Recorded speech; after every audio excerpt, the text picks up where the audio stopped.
If your ideas keep getting stuck and dying in "we need a check" meetings, this is for you. Nobody's saying no, but still nothing moves. This isn't legal compliance, this is what we call playbook compliance, as it trains smart people to hand judgment upward and then wait. And wait some more. Now, I've led innovation across multiple organizations, and I've personally watched how this adds weeks, sometimes months, to decisions that should take days. So today, I'm going to show you how to keep the safety rules and drop the comfort rules, and also how to run a small, safe test, if you will, this week. Now remember this, if the committee still needs to check, you still need to test. Let me give you an example of what this looks like in real life. It's a Tuesday. It's 10 a.m. I've got 10 people in a room, all experts in their field. I've brought a clear proposal. I have brought what we need to test. And then I ask, how do we move this forward? What are the next steps? And when I get back, we need to check with the head of department. We need to see if it's in scope. It's going to be a little bit tough considering the company's strategic plan. Nobody's attacked the idea, but they have rooted it into a process. And I walk out with 3 next steps, or permission steps. Check scope, align with another team, get a sign off. And at the end of it, no one owns an outcome. No one owns a date, no one owns a result. And so the idea doesn't move forward, and I land up carrying it into next week. And if you're the one who always ends up carrying it into next week, that is why it feels so heavy. And this is a trap, because the playbook started off as protection, but over time it becomes a reflex, and it turns action into admin. Now, playbook compliance, from what I've seen, teaches 3 habits. Habit number 1 is that people stop using judgment, their judgment. They wait for a more senior voice, and then they go about trying to match it. Habit number 2 is that people start to avoid personal risk. They choose the safest path for their role, even if it means it's going to slow it down. Habit number 3, scope becomes a shield, a bit of armor. Because instead of improving the idea and utilizing and running with it, people begin to debate whether or not it belongs. Now just use those exact phrases and try to get an interpretation of what they actually mean. Well, we need to check with the head of department. What that often means is, I'm not sure I can commit. And I don't want to risk it for my team.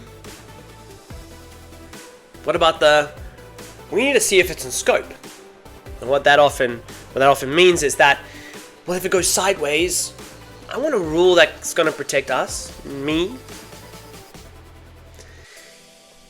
And the one that's, well, it's going to be a little bit tough considering the company's strategic plan.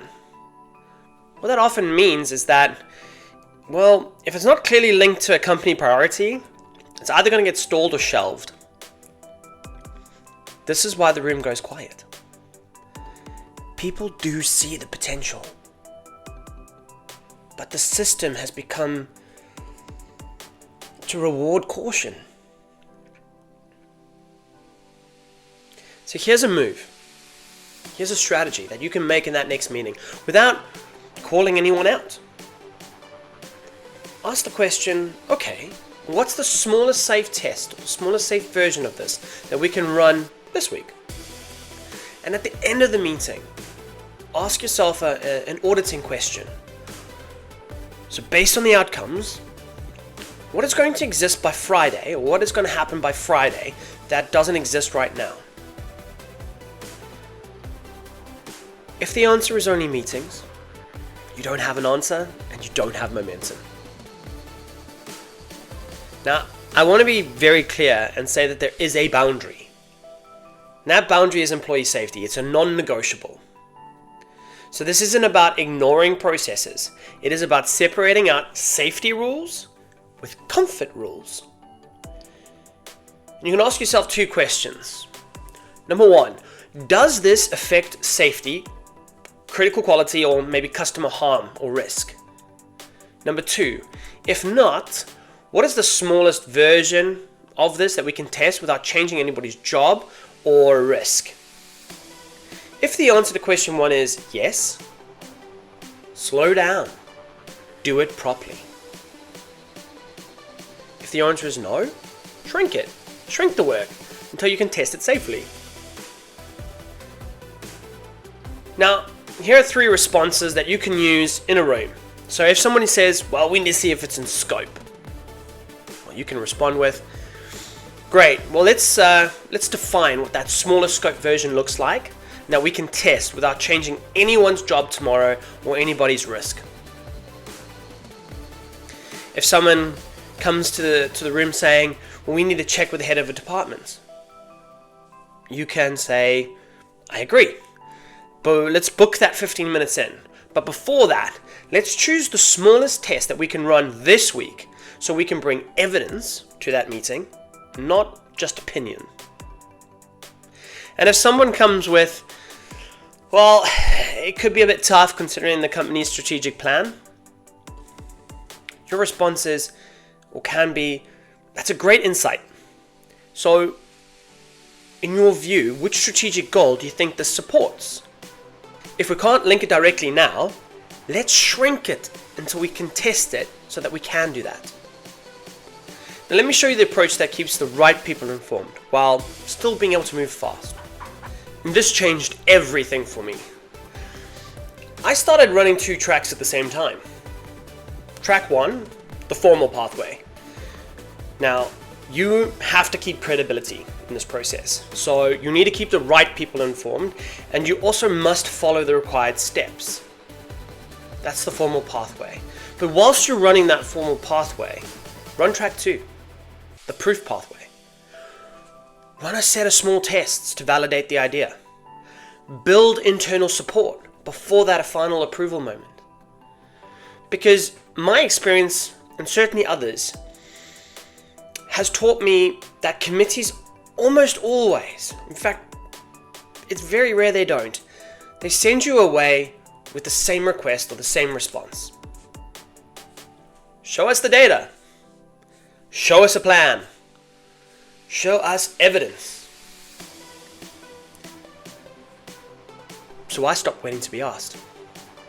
And I brought the proof to the table in that moment. Now, the moment when this all clicked for me, when this came together, is I had an idea that had been in 5 meetings over a 12-week period.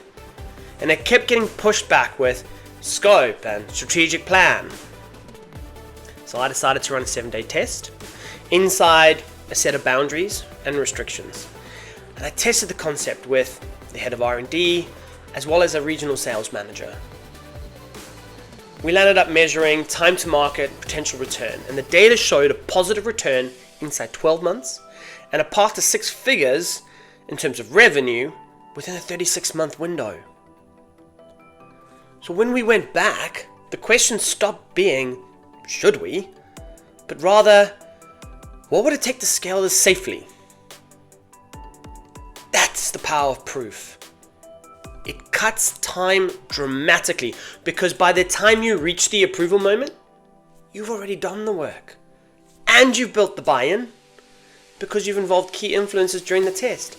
Leaders, advisors, technical, commercial.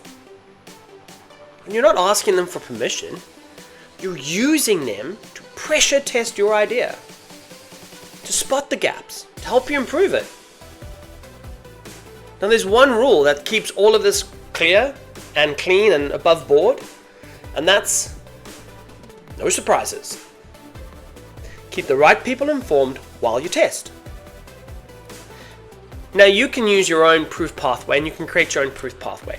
And the way I do this is using a page, any page. At the top, write the title of your test. Then write these down. What are you trying to prove? What will you go do in 7 days? What will you measure? What is the safety parameter or boundary that you are not prepared to cross? Who are the 2 to 3 people you're going to involve? And the last one, what decision will this test enable? A yes or a no? If you take one thing from this, take this. If the committee still needs to check, you still need to test. I'm going to give you a 7-day plan here for anybody who wants that quick implementation. Day 1, pick an idea, any idea, just that it's got to be stuck, one that keeps circling back in scope checks or strategic plan talk. On day 2, choose your influencers. 2 to 3 people who are going to be able to tell you the truth, but also have influence in the room. On day 3, define the smallest safe test that you can perform. Remember, you're not proving the full rollout. This is about proving and providing evidence for one key assumption. And keep that test small enough that nobody needs to change their job or risk profile in the week. On day 4, run it. Keep it tight, keep it safe, and make sure you capture all the data. Then on day 5, take that data and write your 3 bullets. What worked, what failed, what will you change? On day 6, that's your opportunity to brief the decision makers. Share the proof, share the safety boundary, and also the next step. But most importantly, ask what would block the approval. Remember, one rule, no surprises. On day 7, go back and ask for the decision. Based on what we tested, the next step is X. Are we moving forward on it? Yes or no? So if this resonates, I invite you to book a 30-minute call with me. Bring an idea that keeps getting trapped in scope checks or strategic plan talk. At the end, you're going to leave with a 7-day test plan, some exact wording for the next meeting, and a proof path that keeps the right people informed. And if you want this moving before next week, book the call now. Remember, this is your time to rise.